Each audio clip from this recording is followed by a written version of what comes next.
Амансызбы, урматтуу көрөрман, эфирде bir апта ою өлкөдөгү жүз берген орчундуу окуяларга сәрсеп салчу апта маалыматтык программасын тааныштырып, Абдумалик Базарбаев болом, биз менен бирге болуп туруңуз. Бул жумада мурдагы президент Алмазбек Атамбаев абактан бошотулуп, чет өлкөгө дарыланууга чыгып кетти. Дээрлик 3,5 жылдан бери камакта жаткан мурдагы мамлекет башчысы Алмазбек Атамбаев 14 февралда эркиндикке чыкты. Атамбаевдин кылмыш иши боюнча соттук коллегия жаңы ачылган жагдайларды эске алуу менен Кримтөбөл Азиз Батукаевдин абактан кое берилишине байланыштуу чечимди жокко чыгарганы себеп болду. Соттук коллегия ишти жаңыдан кароо үчүн 1-май райондук сотуна жөнөткөн. Атамбаев Койташтагы үйүндө журналисттердин суроосуна жооп берип, бийликте турган мезгилиндеги катачылыктарын моюндап, маалымат каражаттарын сотко берген үчүн өкүнгөнүн билдирди. Мурдагы президент абактан чыгышына Садыр Жапаров менен Камчы Өкташиевдин туура мамилеси таасир эткендигин дагы ачыктады. Атамбаев эми саясатка аралашпай турганын, түрмө өзгөрткөнүн жашырган жок. Ал арада президент Садыр Жапаров Атамбаевдин абактан бошотулганы боюнча пикирин билдирди. Өлкө башчысы соттун чыгарган чечимине баары баш ийип, мыйзам менен жашаганды үйрөнүшү керектигин белгиледи. Президент душманынын дагы түрмөдө жатышын каалабай турганын, кечиримдүү болуу керектигин айткан.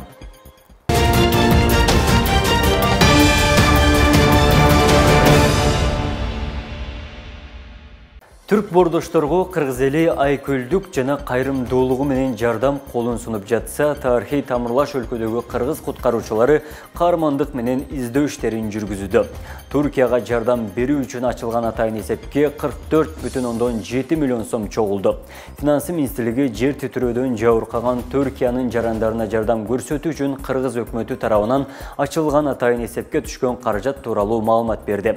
18 февралдын саат 10:00 карата атайын эсепке 44,702 миң сом жана 14,400 рубль чогулган. Акыркы маалымат боюнча зилзаладан Туркияда каза болгондордун саны 40 миңге чукулдады. Издөө куткаруу иштерине көмөктөшүү үчүн Кыргызстандан 170 куткаруучулары жана дарыгерлер куткаруу иштерин тынымсыз жетилтирген аймактардын очогунда иштеп жатат. Турак жайсыз калгандар үчүн баш калкалап туруш үчүн 120дан ашуун боз үй дагы тигилип, дүйнөнүн көңүлүн бурууда. Апта соңунда Борбор каладагы бир үй бүлөнүн өлүмү менен коштолгон окуя коомчулуктун үрөйүн учурду. Чекис спортчу, депутаттыкка талапкер эне балдарды өлтүрүүгө шектүү үй бүлөлүү 3 баланын атасы экендиги аныкталды. Бишкекте энесин жана 2 баласын өлтүрүүгө шектелип кармалган жаран УКМКнын мурдагы кызматкери экени белгилүү болду. Эске сала кетсек, 16 февраль кечинде 5-кичи районундагы батирлердин биринде 51 жаштагы аял жана анын 17 жаштагы кызы менен жашы жетелек уулу киши колду болгон. Милиция бул кылмышка шектүү катары Ашыралиев Чынтемир Камчыбекович аттуу эркек кишини колго түшүрдү.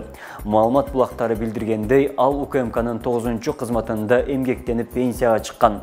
2005-2021 жылдар аралыгында жөнөкөй кызматкерден жетекчилик кызматтарга чейин аркалаган.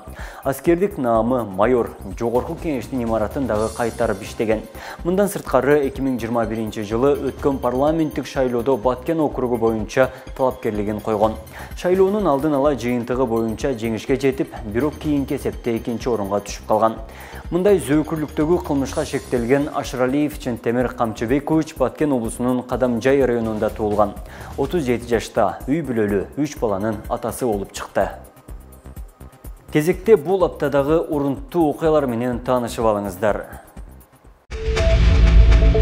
13 февраль дүйшөмбү. Бул күнү Алайда кардын астынан 59 жаштагы жарандын сөөгү табылды. Буга чейин Мурдаш айылынын тургуну мал издеп айылдан 3 чакырым алыстыктагы тоого чыгып, тоодон кар көчкү басып калган эле. Дарыгер-хирург Алмазбек Исманкулов 9 апрелге чейин камакка алынды. Ал Бишкектин номер 1-тергөө абагында кармалат. Президент Садыр Жапаров расмий сапар менен бул күнү Будапешт шаарына барды. Расмий сапардын алкагында Венгриянын жогорку жетекчилиги менен эки тараптуу сүйлөшүүлөрдү өткөрүп, өлкөнүн бизнес чөйрөсүнүн өкүлдөрү менен жолугушуусу болду. Бул күнү министрлер кабинетинин төрагасы Акылбек Жапаров Дубай шаарына иш сапары менен барды. Жапаров анда дүйнөлүк өкмөттөр саммитине катышып, бир канча панелдик сессияларда сөз сүйлөдү. 14 февраль шейшембе. Бул күнү мурдагы президент Алмазбек Атамбаев абактан бошотулду. Райондук сот экс-президенттин чет өлкөгө чыгып, дарылануусуна уруксат берди. Түркияга барган кыргызстандык куткаруучулар бул күнү урандылардын астынан дагы 5-чи адамды тирүү алып чыгышты. Бордош өлкөдөгү кырсыктан издөө жана куткаруу иштерине жалпы жонунан өзгөчө кырдаалдар министринин 170 кызматкери тартылды.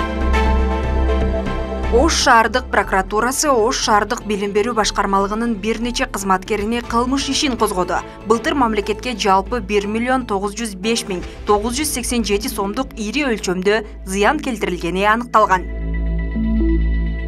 Жалал-Абадта жергиликтүү кеңештин депутаты пара талап кылууга шектелип кармалды. 15 февраль шаршембе. Акбура дарыясынын жээгин бекемдөө боюнча козголгон кылмыш ишин УКМК тергеп жатат. Учурда курулуштук экспертиза дайындалды. Бишкектен Түркиядагы жер титирөөдөн жабыркагандарга 7 тонна гуманитардык жардам жөнөтүлдү. Бул күнү Совет аскерлеринин Афганистандан чыгарылганына 34 жыл толду. Бул датага карата Ош шаарында Афган согушундагы курман болгон жоокерлер эскерилди. 16 февраль бейшембе. Жалал-Абадта эл аралык террордук топтордун мүчөлөрүнө Калашников автоматын жана гранатомет сатып жүргөн 47 жаштагы жаран УКМК тарабынан кармалды. Бул күнү Айкөл гуманитардык миссиясынын алкагында Сириядагы жаңжал болгон аймактан кыргыз жарандары болгон 18 аял жана 41 бала мекенине кайтарылды. Кадамжай районунда 4-класстын окуучусун класска күчүк алып келгени үчүн тилдеп, мектептен чыгарып жиберерин айткан мугалимге билим берүү жана илим министрлиги сөгүш берди. 17 февраль жума. Бишкекте аял кишини 2 баласы менен чогуу өлтүрүүгө шектелген жаран кармалды. Бир үй бүлөнү өлтүргөн шектүү Баткен облусунун 1986 жылы туулган тургуну экендиги аныкталды. Ал күжүрмөн уруш боюнча спорт чебери. Баткен бир мандаттуу округунан жогорку кеңештин депутаттыгына ат салышкан. Бул күнү ашказанына баңгизат жашырып алып келе жаткан жаран Манас аэропортунан кармалды. Кармалган жарандын ашказанын кароодо медициналык кол каптарына оролгон баңгизат табылып, натыйжада жалпы салмагы 300 граммды түзгөн 50 даана контейнер алынган. Бул күнү Түркиядагы зилзалада курман болгон кыргызстандык Медина Бактычиева акыркы сапарга узатылды. Маркум эне баласын 6 жылдан бери көрө элек дүйнө салды. Президент Садыр Жапаров бул күнү Тажикстандын президенти Эмомали Рахмонго жаратылыш кырсыгынын кесепетинен адамдардын курман болгондугуна байланыштуу көңүл айтты.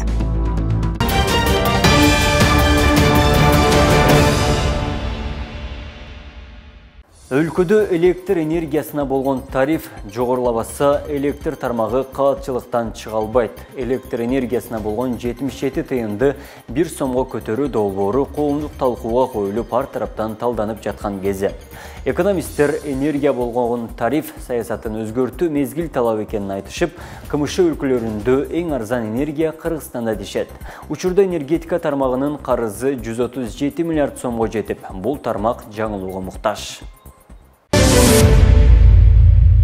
Кыргызстандын электр энергиясы жыл санап кризиске кептелип, энергиянын тартыштыгы күч алууда. Энергияга болгон тарифтагы өзгөрбөй, коңшу өлкөлөрдөн 3 сомдон импорттолгон электр энергиясын элге 77 тыйындан сатылууда. Эгемендүүлүк жылдардан бери чоң кубаттуулуктагы трансформаторлар, жогорку чыңалуудагы аба чуалгылары дагы жаңыланбай, электр жабдыктардын эскерүүсү дээрлик 80%дан ашып кеткен. Бул тармактагы каатчылыктан улам электр тарифин дээрлик 30%га жогорулатуу сунушталды. Энергетика министрлиги жаңы тарифти коомдук талкууга чыгарды. Ескіріп жеткен бұл опорларымыз бар, жығаш опорлары білесіңер, аларда аябай ескірген.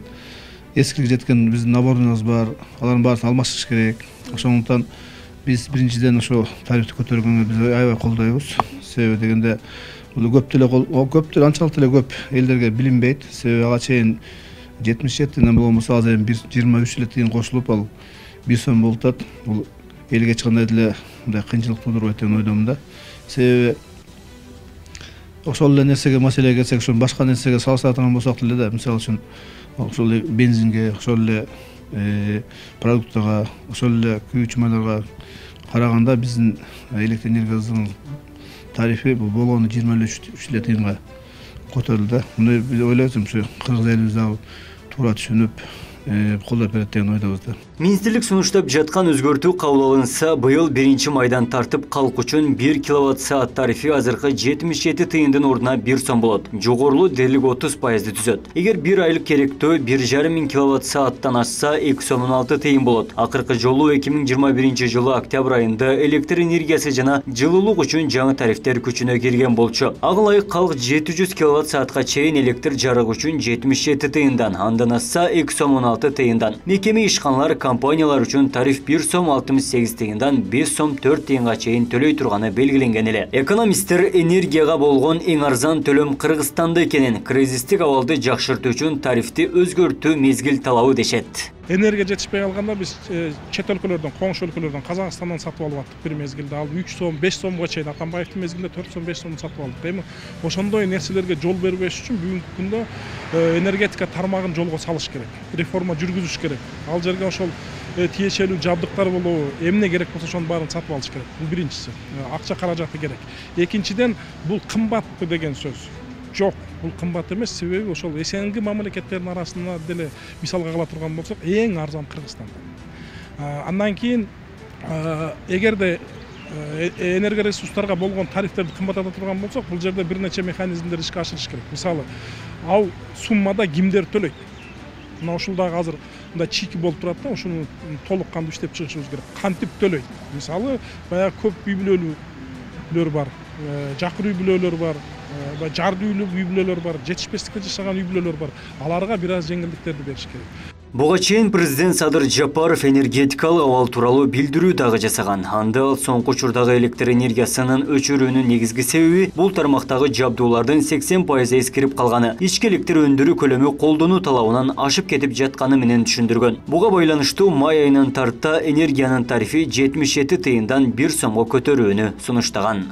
Элдин саны дээрлик 1,5 эсеге өсүп турбуз. Курулуштардын саны дагы эселеп өсүптүр. Ал эми электр энергияны колдонуу 1991 жылы 9 миллиард болсо, бүгүнкү күндө 16 миллиарддын тегерегинде болууда. Ошол электр жабдыктары Союз мезгилинде курулуп, бүгүнкү күнгө чейин иштеп келүүдө. Анысы аз келгенсип, энергетика тармагынын карызы 137 миллиард сомду түзөт. Так кесе айтсам, энергетика тармагыбыз чалажан болуп калган. Бул каатчылыктан чыгуу үчүн учурда Кыргызстанда 50 чакан жана орто кестердин курулушу жүрүп жатат. Бул багытта инвестиция күтүп иш ашпай жаткан жүздөгөн долбоорлор бар. Кризиске кептелген тармакты куткаруунун бир жолу чакан жана орто кестерди куруу болсо, дагы бир маанилүү кадам эски бааны өзгөртүүдө жатат. Кыргызстанда быйылкы катуу сууктан улам электр энергиясын керектөө өлкө тарыхында алгачкы жолу суткасына 76,4 миллион киловатт-саатка жеткен. 19 январдан тарта электр жарыгы атайын графиктин негизинде 2 сааттан өчүрүү өлкө аймагы боюнча киргизилген. Пиязды сырткы экспорттоого тыюу салынгандан кийин баасы 15 сомго чейин түштү. Тыюу салуу февраль айынын акырына чейин уланат. Бул жума ортосунда парламентте айыл чарбасы жана жазгы тала жумуштарына болгон даярдык талкууга алынды. Депутаттарга министрлер кабинетинин төрагасы өзү маалымат берди. Быйыл өкмөт дыйкандарга арзан найса берүүнү улантып, ага 6 миллиард каражат бөлүнөрүн билдирди. Пиязды сыртка экспорттоого тыюу салгандан кийин баасы 15 сомго чейин түштү. Бул тууралуу антимонополия кызматы депутаттын суроосуна жооп берип жатып билдирди. Учурда базарда пияздын орточо баасы 60 сом болуп жатканын кошумчалады. Ал эми эл өкүлү кампаларда сакталган пияздар bir айдан кийин эч нерсеге жарабай каларын айтып, экспортко уруксаат берүүнү сунуштады. Эми пияз бул күнүгө наң окшоп жей турган тамак эмес. Бир үй бүлө көп болсо 2-3 томолок жесе керек тамакка кошуп. Ошондуктан муну экспортту тыюуну алып салсаңыздар, мен токтомго сунушкат элем. Жаз келип калды. Мындан биз эчтеке көп нерсе жоготпойбуз. Айыл чарба министринин айтымында өлкөдө 17 000 тонна пияздын запасы бар. Жаз айларынан жашыл пияздар чыкканга чейин тамак аш коопсуздугу үчүн экспортко уруксаат берилбейт. Министр тонналап пияздар сакталып жаткан кампалардан кабар алганын айтты. 17-20 000 тоннага жакын пиязыбыз бар деп эсептеп атабыз биз алып калган көлөмдөр боюнча. 5 000 тоннан бар, 3 000 тоннан бар деген складтарга да бардык биз. Бардык, иш жүзүндө ошо 1000 тоннадан ашпаган. Баягы телевиденияга чыктым, могу жерде 5 000 тонна турат деген жерге бардык. Эки склад биригип 1200 тонна болду.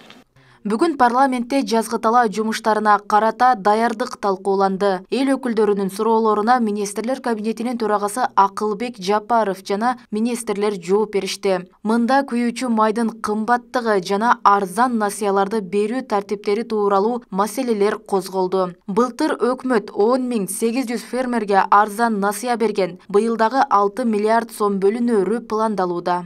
Былтыр уже bir жылдан бери бизде күйүүчү май такыр түшпөй келатат. Ошол 74-75 сом менен бүгүнкү күнгө чейин түшө элек. Уже алдын ала жакын арада уже жаз чыгып келатат. Мындайча айтканда бул дагы бир кандайдыр бир деңгээлде катуураак көзөмөл алынып, өкмөт тарабынан ушул баягы баасын түшүрүп, элге шарт түзүп берүүнүн алкагында көбүрөөк иш алып барсабы деген мен дагы бир ирет суроолорду узатат элек. Көпчүлүк депутаттар аз бүгүн да ушул маселелерди көтөрүп атат. Айрыкча түштүк жергесинде дыйкандар bir сезондо 2 жол түшүм алганга укугу бар да, алса болот. Бирок өзүңүз билесиз, ушул аз пайыз менен берген кредиттер кечендиктен кеч бергендиктен байланыштуу жетишпей да калат да. Ошону тездетип берсеңиздер. Ар жылы бир элибизди же дыйкандарды өзгөчө бир сюрприз күтүп турат да. Мисалы, ошол эле картошканы карасаңыз, көп эгип алабыз. Ашыкча эгип алабыз, профицит кылып, ит арзан болуп кетет. Эл албайт, аны керек болсо малдарга таратабыз да. Же болбосо тескерисинче.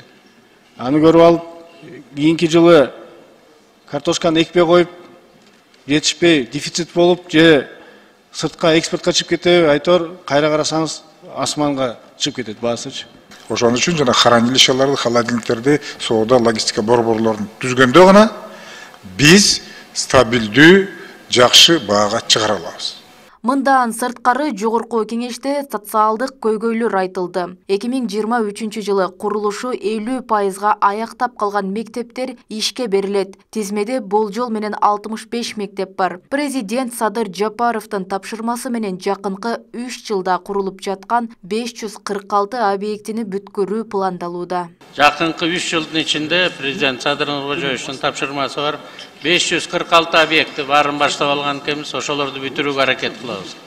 Бирок мен сиздерге айттым элем, жакынкы 10 жылда демографиялык взрыв болуп атат. Бизде жылына 24 жаңы школ куруп турушубуз керек. Анда эске алып атабыз. Айыл чарба министрлигинин маалыматына таянсак, 2023 жылдагы айдап себүү иштери үчүн үрөөн менен камсыз кылуу 80%ды түзөт. Жаныбеков быйыл сугат каналдарын даярдоого 1 миллиард сом бөлүнгөнүн, быйылкы жылга 816 канал тазалана тургандыгын кошумчалады. Бул былтыркыга караганда 50 чакырымга көп. Роза Ахматжан кызы, Жылдыз Кадырбаева, Ош ТВ. Кыргызстандагы бардык курулуштар кайрадан текшерүүдөн өткөрүлөт. Ал үчүн министрлер кабинети бетондун бекемдигин текшерген Молоток Кашкарова шайманына буйрутма берди. Эгерде имараттын кайсы бир жерин бекемдеш керек болсо, куруучусун таап чыгып тапшырма берилет. Бул жумушту бир кварталдын ичинде аягына чыгаруу пландалууда. Кыргыз өкмөтү бардык бийик кабаттуу имараттардын сейсмикалык туруктуулугун Молоток Кашкарова шайманы аркылуу текшерип чыгат. Бул тууралуу Акылбек Жапаров депутаттардын суроосуна жооп берип жатып билдирди. Айтымында мындан 10-15 жыл мурда курулган имараттардагы текшерилип, сапаты талапка жооп бербесе сүрдүрүлөт. Бардык стройкаларды текшерип чыгабыз. Молоток Кашкарова деген бар, ошону менен бетондун прочностун текшерсек болот. Аны арзан эле экен, бирок биздин Госэкотехнадзордагы, Госстройдагы эч кимиз албай жүрүптүр. Ошону заказ кылдык. Атайын рентген аппараттарды, ошо бетондун ичинде нишалар барбы, прослойкалар барбы, ошонусунун баарын текшерип чыгабыз. Эгерде кайсы жерди бир усиливать эте турган болсо, курулушчуларды таап чыгабыз. 10 жыл, 15 жыл мурун курдубу, баарын таап чыгабыз да, ошонун баарын усиливать эттиртебиз. Жакынкы арада бир кварталдын ичинде ошо жумушту аягына чыгарабыз. Түркиядагы талкаланган имараттарды жеринен көрүп келген өзгөчө кырдаалдар министри Бообек Ажикеев зилзаланын очогу болгон Кахраманмараш шаарында айрым көп кабаттуу үйлөр талкаланып урандыга айланса, айрымдарында жарака да кетпегенин көргөн. Абалды курулуштун сапаты бетондун туура пайдаланылгандыгы менен байланыштырганын айтууда. Жарака кетип, бирок адамдын өмүрүн сактап калган үйлөр болуп калат. А үчөө акталып, сырланып турулган үйлөр даже чачтын кылындай жаракаты жок. Үйлөрдүн дубалдардын кеңдиги кете бир 30 сантиметрден ашпаган дубалдар экен.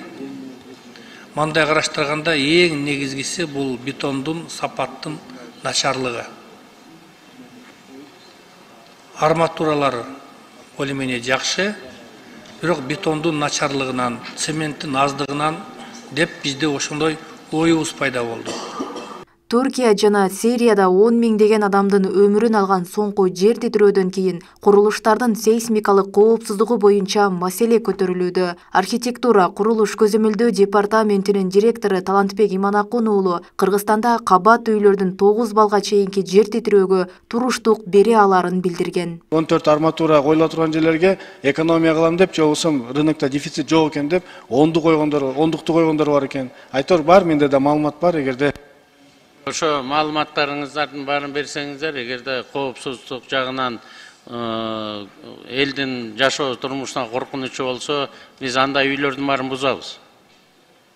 Биз эчтекесине карабайбыз, бузабыз, эгерде коопсуздугу боюнча. Кыргызстанда жалпы 87 мыйзамсыз курулуш бар. Алардын 36-сы Бишкекте, 18-и Ош шаарында жайгашкан. Мындагы мыйзамсыз курулуштардын баарынын иши сотто каралууда. Анын чечими менен гана сүрдүрүүгө уруксаат берилет.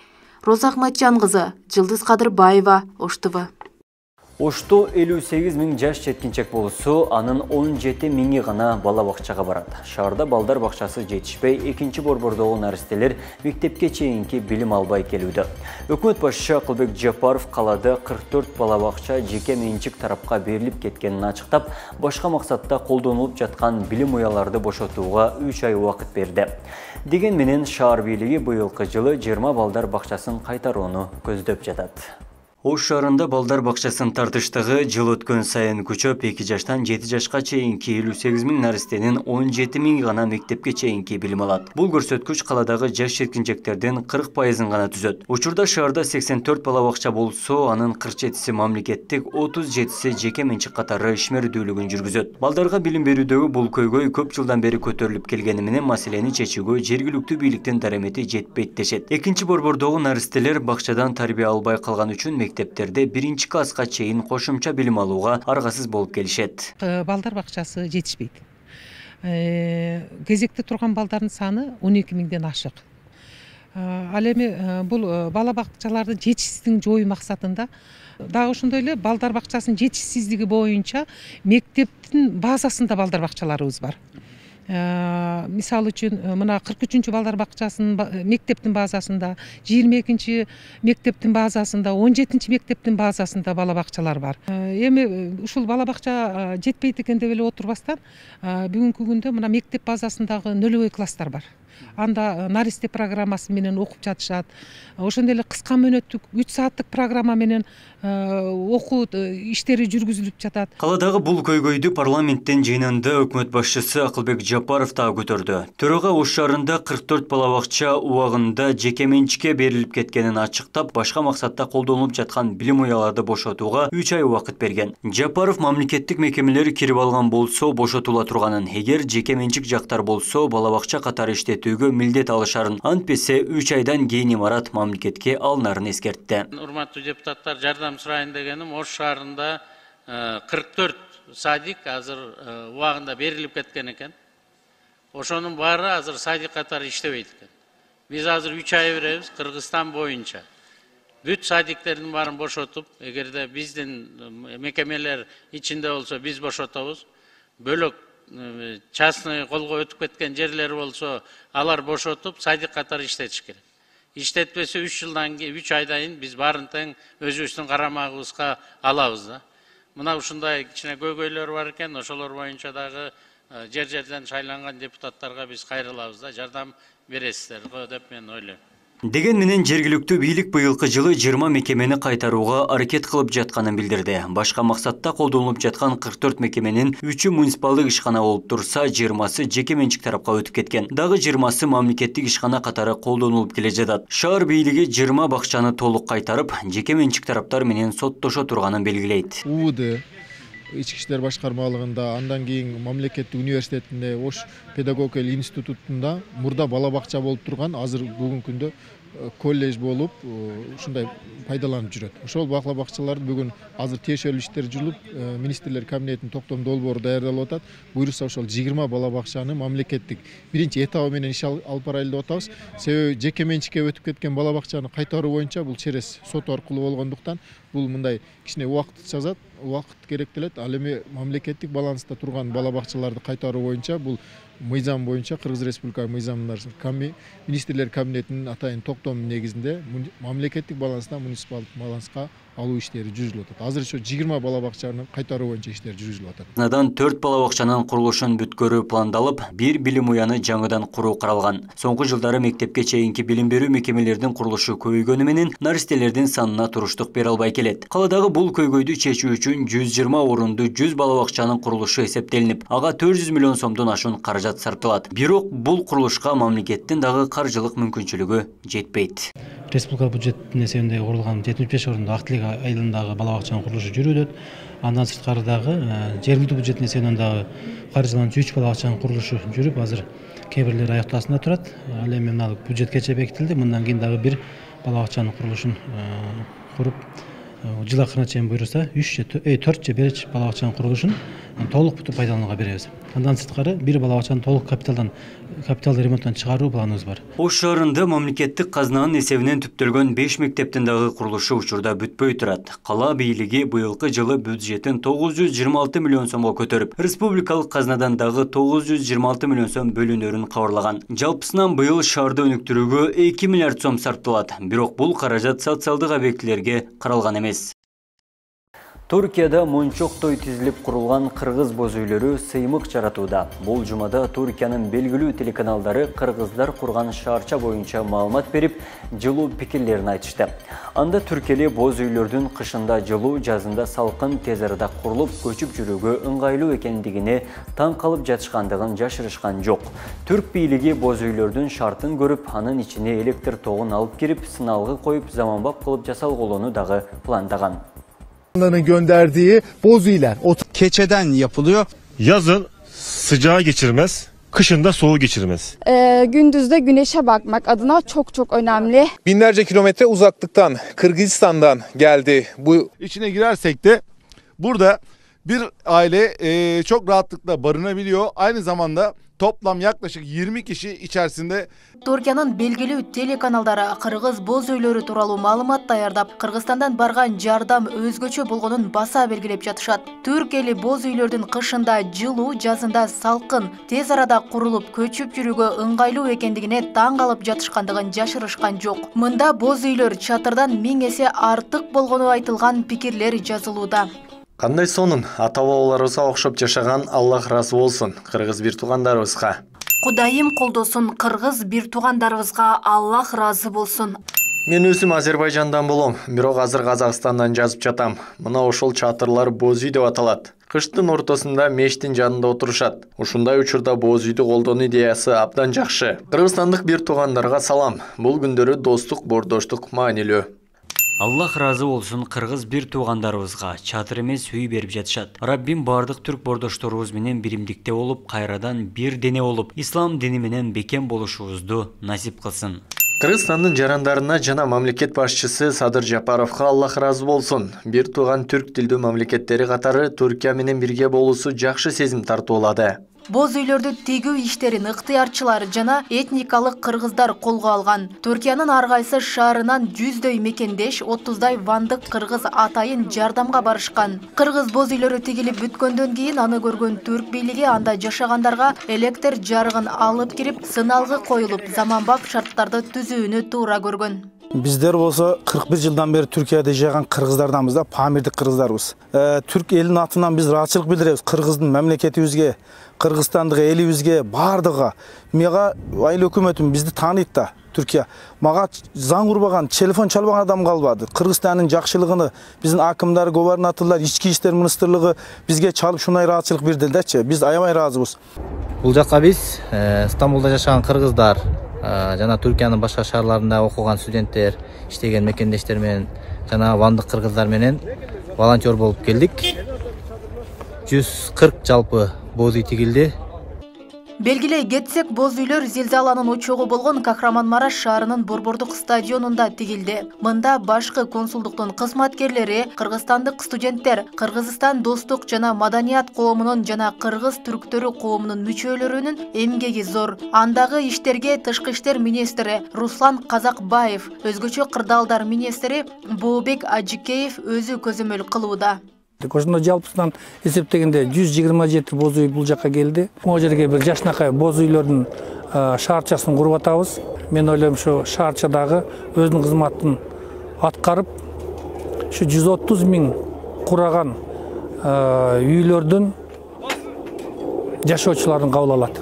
Кыргыз боз үйү бир чети кооз, экинчи жагынан табигый таза, 100% колдун жумушу болгондугу менен айырмаланып турат. Буга чейин чоңдугуна жараша $1000 $30,000 чейин бааланып, чет өлкөгө сатылган боз үйлөр жасалган. Роза Акматжан кызы, Жылдыз Кадырбаева, Ош ТВ. Ишемби күнү Чоңулай районунун айрым айылдарында сел жүрдү. Ош облусунун Чоңулай районунун Чак жана Жаш Телек айылдарында суу кардан кийин сел кеткен. Бул тууралуу райондун акими Темир Болот Абыкеев маалымат булактарына билдирген. Анын айтымында аталган айылдарда жайгашкан бир нече үйлөрдүн курулорун суу каптаган. Жабыркаган үйлөр жок. Мындан сырткары Карамык, Каратейит жана Жекенди айылдарынын борбордук көчөлөрүндө да суу ташкындары жүрдү. Биздин райондо кар көп жаагандыктан арыктарга толуп калган. Сел айрым үйлөрдүн королорун жана мал кароочу жайларын каптады, деди райондун акими. Учурда жеринде тийишелүү жарандык коргоо кызматтары иш алып барып тазалоо иштерин жүрүп жатат. Ал эми Ош Чоңулай жолундагы каттам ишеми күндөн тарта ачылган. Ал эми Жалал-Абад облусуна караштуу Чаткал районунун Жаңы Базар айылынын 15 тургуну кар көчкү коркунучунан улам коопсуз жайга көчүрүлдү.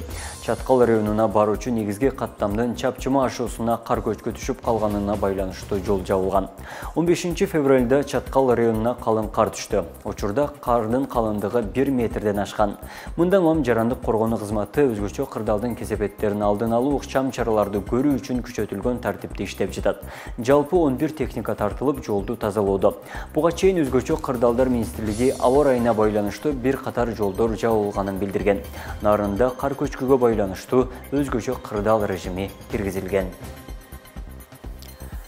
Жараткан жергебизге тынчтык, элибизге бакубат жашоо берсин. Сиздер узап бара жаткан жуманын негизги окуяларына саресеп салган апта маалыматтык программасына көп болдуңуздар. Өлкөбүздө өнүгүү, дүйнөдө тынчтык гана өкүм сүрсүн.